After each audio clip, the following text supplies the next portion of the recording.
الحمدللہ والصلاة والسلام علی رسول اللہ۔ نماز سے سلام پھیرنے کے بعد مصافحہ اور ہاتھ اٹھا کر دعا کرنے کا حکم۔ سوال کیا گیا ہے فرضی نماز کے بعد مصافحہ کرنے اور فرضی نماز کے بعد ہاتھ اٹھا کر دعا مانگنے کا حکم کیا ہے؟ الجواب بعون اللہ سبحانہ وتعالی۔ سائل محترم، آپ نے جو دونوں معاملے ذکر کیے ہیں ان پر کوئی شرعی نص وارد نہیں ہے، لہٰذا ہمیں چاہیے کہ ہم سنت نبویہ کی پیروی اور اتباع کریں اور دین میں بدعات اور نئی نئی ایجادات کرنے سے اجتناب کریں اور دور رہیں، اور پھر سب سے بہترین طریقہ نبی علیہ الصلاۃ والسلام کا ہے، اور دینی امور میں بدترین اشیاء اس میں نئی ایجادات ہیں، اور ہر نئی چیز بدعت ہے اور ہر بدعت گمراہی ہے۔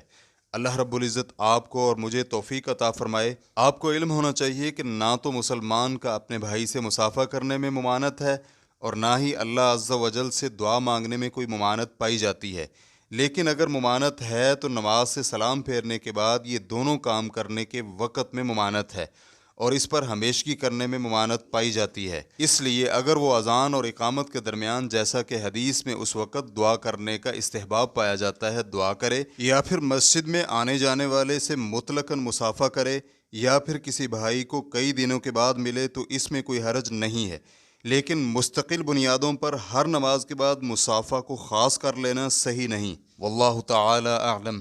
فتوی الشیخ محمد صالح المنجد۔ اسلام کیو اے ریکارڈنگز، مؤسسۃ الشیخ محمد صالح المنجد، المملکۃ العربیۃ السعودیہ۔ فتویٰ نمبر 1884۔ والسلام علیکم ورحمۃ اللہ وبرکاتہ۔